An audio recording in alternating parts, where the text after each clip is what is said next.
Hello! It's me, Zack, the guy from Twitter that maybe you follow, who is a teacher and gets really intense sometimes.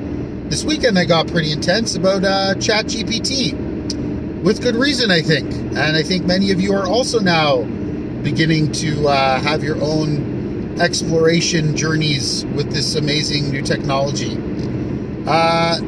So I walked into school this morning and I really had no idea what I was going to do with my students in relationship to ChatGPT. I didn't know if I was going to bring it up. I hadn't made a lesson plan. I didn't have any minds-on activities or prompts or anything. I was still honestly pretty shell-shocked, and I still am for the most part. But once I got into class and the bell rang, it just immediately came out of me. Like, I was like, how can we just not talk about this? Like, how can we do anything except start by talking about this? And I had this thought right before the bell went. I think this is like where, you know, maybe it was the ultimate impetus for me to just open up the conversation. I was like, imagine going to school back when I was in high school and your teacher had just learned about the internet. Excuse me. And they didn't bring it up.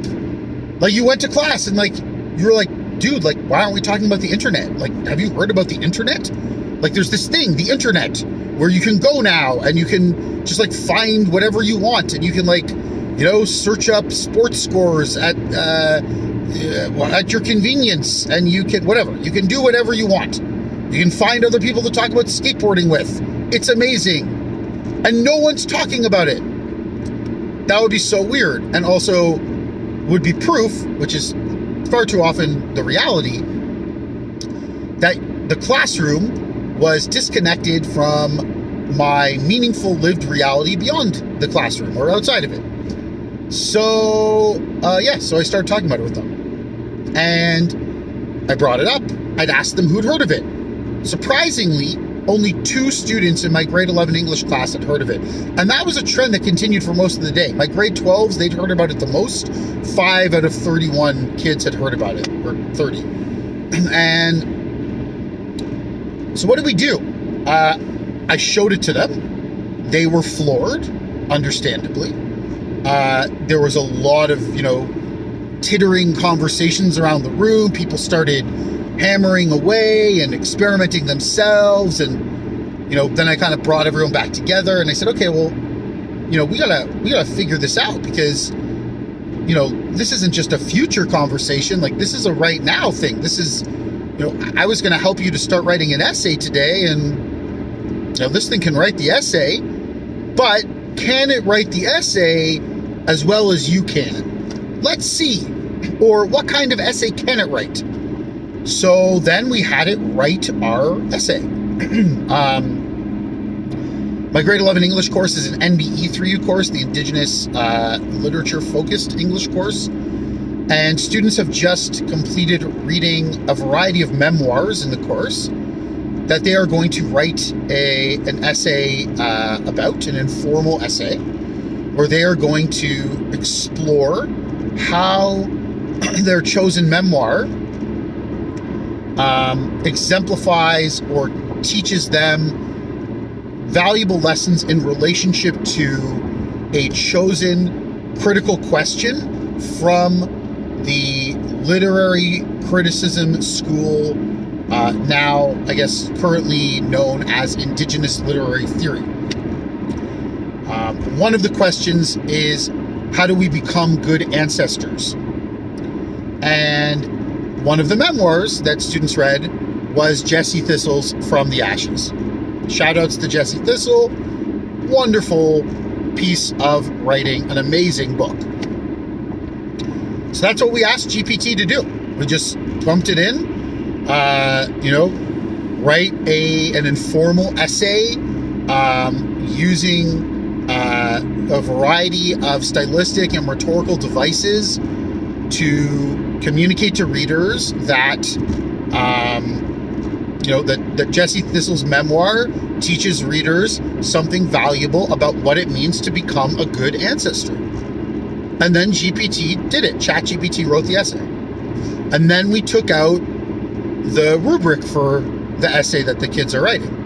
And then as a class, we graded the essay that GPT wrote. And I really let them take the lead, honestly. I really did. I inserted myself in here or there, but I mostly let them take the lead. Overall score that we gave the essay, 2+. We decided we would not quibble about, percentage points, and we would use levels. We gave it a 2+. Where did it do the best? Without a doubt, around the expectation, because we're using overall expectation-based evaluation. It did best when it came to organizing content. Now, the expectation is labeled developing and organizing content, and the students rightfully pointed out that ChatGPT did not develop the content in an exceptional way, or even at level. It didn't meet the expectations when it came to developing content. Organizing content, beautifully organized, because it does that very well. But they pointed out all sorts of things that it wasn't able to do, at least right now. And that's what we're dealing with, is the technology in its manifestation and its ability at the current moment. They pointed out that it was not connecting its analysis back to the core, the central idea of the thesis.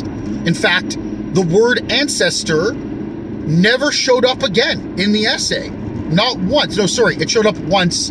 My apologies. It showed up one other time in the conclusion. But it did not show up in any of the analysis. Did the analysis that GPT offered have to do with being a good ancestor?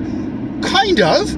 Implicitly, you could find your way to it the way a teacher would have to find marks for a student, right? By really working hard and making connections that the student didn't make clear in their writing. That came from them. That came from my students. They were like, yeah, I don't see it.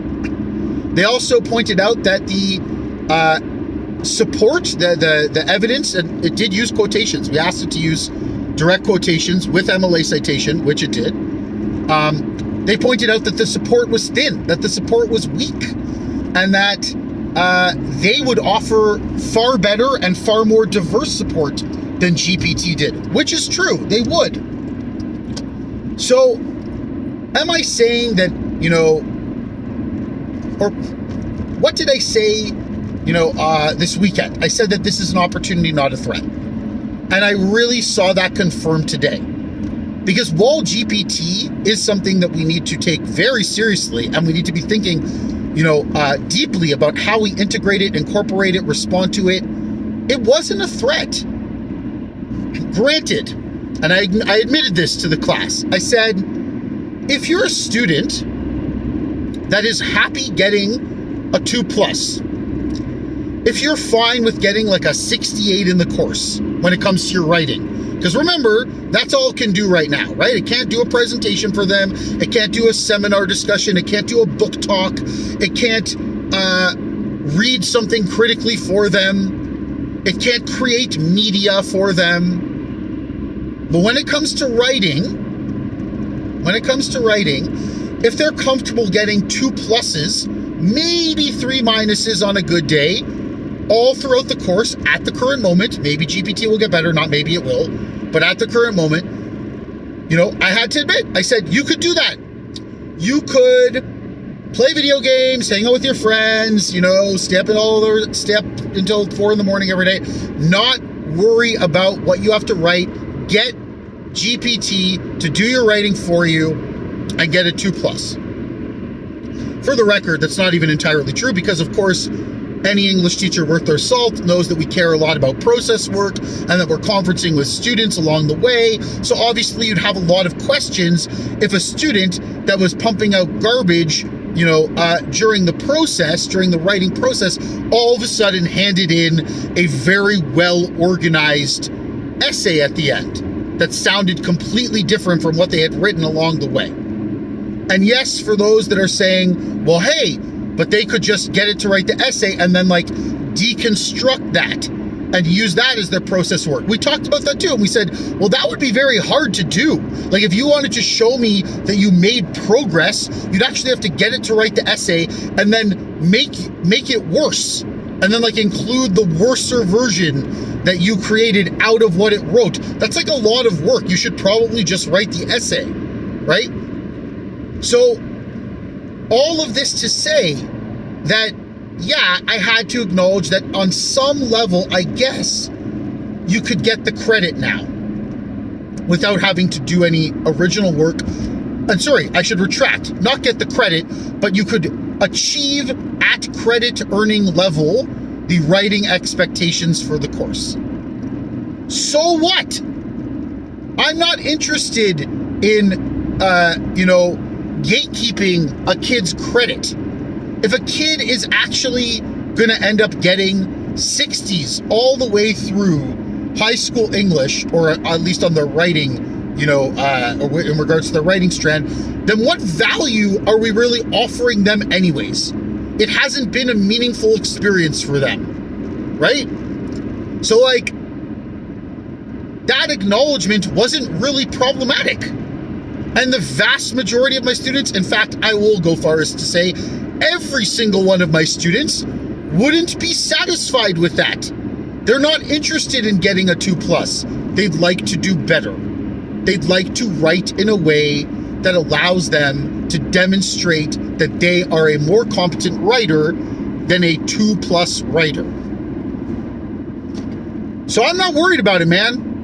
I'm not saying it's simple. I'm not saying it's easy to figure this stuff out.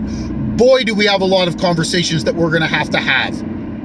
But not only did I tell my students that it existed, because they're going to find out about it anyways, and you not telling them about it is like the silliest idea ever in terms of, it's just an agreement to like let them use it without any input from you, which seems to be like pretty irresponsible, I would say. So of course I told them about it, but beyond that, I started to say, how can we use it as a tool? Use it as a starting point. I did it again with my grade 12s for the record later on, and I had them take a look at how it could become essentially a peer editor, that it could be another tool that they use to edit their work, that they could write stuff and then they could submit it to GPT, and then they could get immediate feedback on the more organizational, logistical, kind of rudimentary parts of their writing.